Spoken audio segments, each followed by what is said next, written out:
Hello, and welcome to Chubby Sports Takes with Chubby Chad. Brought to you by Nimco Gas and Ray Chapman. Hey, if any of you guys that are listening to this show use propane gas, you got to give Ray a call at 740-596-4477. This show doesn't happen without Ray. Thanks a bunch, Nimco Gas. Support them, Chubbies. Homer. Hey, what's up, CR? Hey, who day? Hey, who day? Hey, man, you want to talk? You ready to talk some Bengals, man? Just give me 1 second here. Let me crack open this Sweetwater real quick. Oh, another Sweetwater. Hey, that's you know what? Don't break the streak. You don't mess with a streak, man. And we're 1-0 in the playoffs right now. So right. Open that Sweetwater and let's let's get to work. So I mean, extra pale ale. Extra. Okay, nice, man. Yeah. Okay. I mean, and you know what, man? Appropriately named. That's Sweetwater, man. Good stuff. Yeah. Yep. Hey, listen, we had a game this last Sunday. The Ravens. They gave us a fight, man. Your prediction was spot on. You said it was going to be a slugfest, and it was. I was glad. I was glad to get away from it, man. Yeah. Hey, real quick to all the chubbies that got on that line early at 6.5. Yeah. Hats off to them. For those of you that got on a little bit later, yeah. Sorry about that. Yeah. I think for the record, I said 24-13. Yeah, and that was a cover, but it ended up 24-17. So, I mean, nobody's perfect, I guess, right? Hey, listen though, man. I still you called what I mean. You were dead on with your prediction as far as it's going to be a slugfest. This game could literally go either way. I mean, we were confident. We were both really confident, but you know, we also respected the Ravens, particularly their defense. And that game, I mean, the Hubbard touchdown's one of the best defensive plays that I remember. Oh yeah, I mean that's going to go down Cincinnati Bengals history, iconic play. I mean, oh man, the what is it? The fumble in the jungle? Yeah, there you go. Yeah. The fumble in the jungle. I mean, that was awesome. Yeah. And then Hubbard takes it back. The other thing that I thought was probably worth addressing is, I mean, man, J.K. Dobbins post game. I mean, wow, dude, come on. I mean, that was awful. Yeah. They kind of imploded. I mean, imploded's the wrong term, but like very, very bitter after the loss. Harbaugh was bad. J.K. Dobbins was worse. The way Peters handled himself on the field, awful. Not impressed with the Ravens, dude. Yeah, I mean, I think it's probably, well, I'd say unless we make it to the Super Bowl, which we probably will, and it's probably going to be the 49ers. Yeah, that's the toughest defense we'll face in the playoffs, and we played right into the Ravens' hands. That's the kind of game they wanted, right? And we made the extra couple plays that we needed to make, and what is it? They say in NCAA tournament, survive in advance. I mean, that's really what that game was about. Yeah, it really doesn't matter. They were going to be bitter. Yeah. Doesn't matter what the score is. You just got to get out of there, man. Exhale. You survive, and that's AFC North football. Yeah, and I mean, man, I thought we looked good. I mean, it wasn't bad, and Huntley came out and probably got himself a job next year. Guy looks solid. He can be a capable quarterback. Yeah. CR. The thing that I was probably the most, I don't know, like it was the most disappointing for me. We had a chance to put the game away, right? We had maybe three, I don't know, 2 or 3 drives after the fumble return to just solve it. I mean, we need a field goal. Let's make it a 2-score game. Right. And we, even got the roughing the punter, and we still couldn't put the game away. So that was a little disappointing, but they held on at the end. And, I'm a little disappointed. Also, a little disappointed with miss extra points, buddy. Yeah, we got to clean that up in the playoffs, man. Yeah, I mean, that's got to get figured out. Yeah. That's not acceptable. No, not at all. But I mean, all in all, I mean, we'll take the win, right? I mean, not our cleanest game, but we'll take it. Now, the thing that concerns me, and then we'll shift into, our expectation and going to Buffalo this week. But I mean, man, we dropped some more players to injury. How are you feeling about the O-line, man? I'm not feeling great about it, but here's kind of the sunny side of it, I guess, the sunny side of the street. Yeah. We had, I think this offensive line is better than the offensive line we had last year in the playoffs, and even with the injuries, I still think we're better. I think Joe's more adept at handling pressure, being more efficient with another year under his belt. So it's certainly not ideal, but I don't think it's insurmountable. Well, I mean, we've just got to keep Joe on his feet. I mean, the thing is, the Ravens did get home a few times, and I mean, he's unfortunately in the playoffs. Joe he's probably leading the NFL and getting sacked. But the thing is, I think that he's getting so good at getting rid of the ball quickly. And he's very efficient doing that. And I mean, he's a hard guy to sack. I mean, they really have to work around. And I don't think we can forget that Ravens defense is pretty darn good. Oh, they're good. I mean, it's hard to block. And I don't, listen, I don't want to throw shade on Buffalo as we transition to this, but I don't think we're looking at the same defense there, man. No. I think the Ravens, definitely going to, bring that was kind of their hallmark, their calling card, their defensive game, and they wanted to muck it up and make it ugly, and that's what they did. So, I mean, the offensive line's got to adjust, and this Jackson Carman, I don't know. Yeah. I mean, we'll just have to see. It looks like he's the guy at left tackle. Yeah, man. I don't think we have another option. God forbid somebody gets hurt this week. Yeah, I mean, I guess I thought it was going to be the Isaiah Prince who played in the playoffs last year. I was a little surprised at that. Yeah. But I mean, he's still on the roster. They got another guy, Deontay Smith, they drafted. But it looks like Carmen's a guy. So, second round pick. Well, and you know what, man? They're watching that guy practice every play, every day. Yeah. So, I mean, they know, and he's got the nod. And, I mean, hey, next man up. Get in there and play and, make your career, make a run here in the playoffs, man.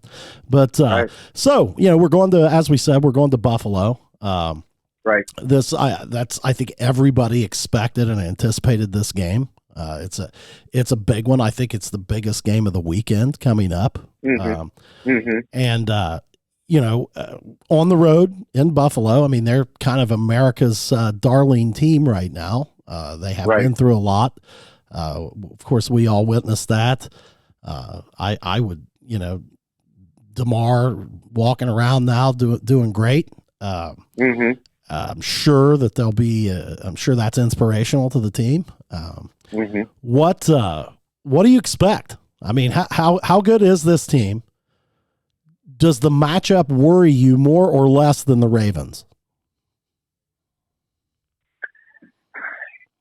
It's about this. I'm kind of about on the same. I feel pretty confident.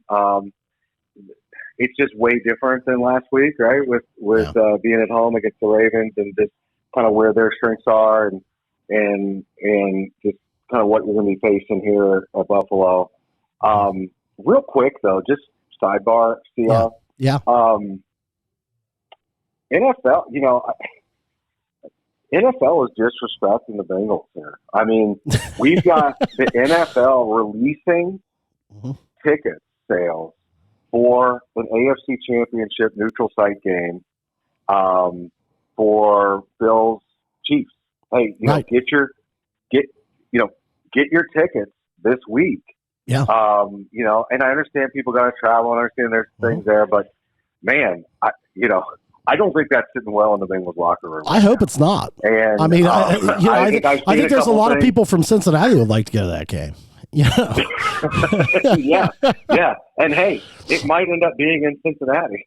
That's exactly because, right. Hey, don't sleep on those Jaguars either. No, but that's not what this show's about. Right. So, yeah, yeah. So I mean, I think honestly, we were talking a little bit earlier. I feel like the pressure's more on Buffalo. Yeah, they're 5-point home favorites. They've got the crowd. They've got the weather. It's a tough place to play. Right. I think the Bengals game travels well. I think they can, go up there and they've got confidence. I mean, there was only, a quarter and a half where they were playing, in the big Monday night game in Cincinnati. Sure. But they kind of did what they wanted to do on the offensive side of the ball. We were moving the ball, man. We were clicking. I mean, and I don't know. Like, I feel like, watching that Miami game, third string, quarterback gave Buffalo about all they could handle. Hey, man, they gave them fits. I mean, hey, they had every chance in the world to win that game. I mean, they couldn't get a play in. No. I don't know what the problem was there. I mean, how many timeouts do you have to take? Was it a headset issue, CR? I don't know. Man, I don't know. It was one of those moments where I was really glad that I was not a fan. It was very frustrating to watch. As somebody that I was looking to see the upset. That would be, very interesting. And I'm just like, what's going on here? Why can't they get a play call? Right. But it is a guy that's making what. Maybe his second start, third start. I don't know. He was their third stringer going in. So I'm sure there were some issues there. But anyway, point being, they gave them all they could handle. And I think that gives the Bengals a lot of confidence. I think so too. And seven times at home. Yeah. And two picks, a fumble return for a touchdown. I mean, they're a little bit of a mess. Right now they are. And the thing is, I don't know that it really matters, with professional athletes. I don't know, but I always play this. It's like I like the team that has a chip, man. Like if they feel they feel somewhat disrespected, I like that.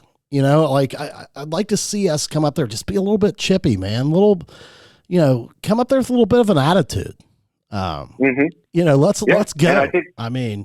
I think somebody asked Burrow, how he. I think it was today. They asked him how he feels about being a 5-point underdog. Yeah, and I think his response was pretty money. Just he never feels like an underdog. So right, yeah, right. Well, I mean, they're not an underdog very often, man. And to be a 5-point dog. In this game. I mean, I get it. It's on the road. I know there should be some emotional factors playing for the Bills too. I mean, that could loom big. But all that stuff aside, they've still got to go out there and play football, and Buffalo has to stop Burrow and that receiving core, which, you know what, man, that's not been an easy thing to do this year. Yeah. Now, CR, I know you've played in some big games, big football games, and at Jackson. Yeah. You went on a pretty decent run there in high school. Yeah. I mean, how quickly does all the pregame, the Damar Hamlin, the coaches speak, and everything that kind of go out the window? Is it when you get punched in the mouth? Well, that's the what is it, the famous Mike Tyson quote, like, you got a great plan until you get hit in the face or, punched in the face. Yeah, I think that's exactly what it is. I mean, that build up of the crescendo, it all goes away when the pads pop the first time, man. And then you settle in and you play your game. And I look, when we're doing that, I think the Bengals are as good a football team in the NFL. I'm throwing no shade on Buffalo. I think the same could be said for them. So I think we're going to get to watch a really entertaining football game. Right. But to your point there, what you're saying a little bit is, the pressure really of expectation and things of that nature lays on the Bills side.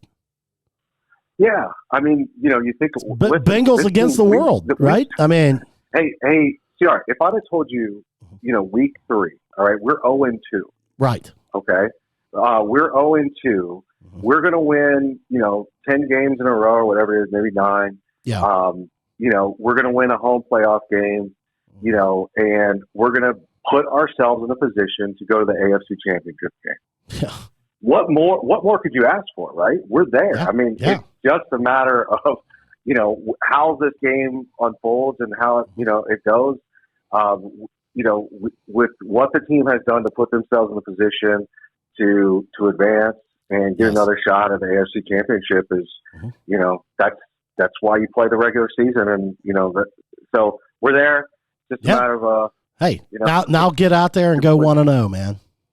Yeah, exactly. I mean, exactly. that's what we're looking I think they can play. They can play with this team, no doubt about it. I can't wait to see it. All right, man. What's your score this week, there, Swami? Ooh, man. The weather I think is going to. I don't know. I've heard mixed things. So you're pounding the under. What's the over under? Well, I know. No, the weather. Right, the weather is right. what I was saying. I know, but doesn't that drive drive everybody to play the under? I mean, I guess I was thinking it was going to be more of a shootout, right? But I mean, when you look at the offenses, what I heard but what I heard more recently was it's going to be kind of, dicey and snow and wind and that kind of thing, which kind of, goes against that a little bit. So let me just say, 28-24. 28-24. You're saying the Bengals will not cover. Or no, they will cover because I assume you're picking the Bengals. Yeah, they will cover. Yeah. You're picking the Bengals to win. Yeah. Okay. Well. Yeah, they will cover. Yeah. Yeah. I'm not going to go in like I did last week and say Bengals by 40. This week I'm going to say Bengals by 50. Okay. And all right. We're going to jump on that. We're going to jump on that wagon. Hey, it's always good to talk to you, brother. Hey, hoo day. All right, let's go, CR. All right, we'll see you, buddy. Bye. Bye. All right, bye.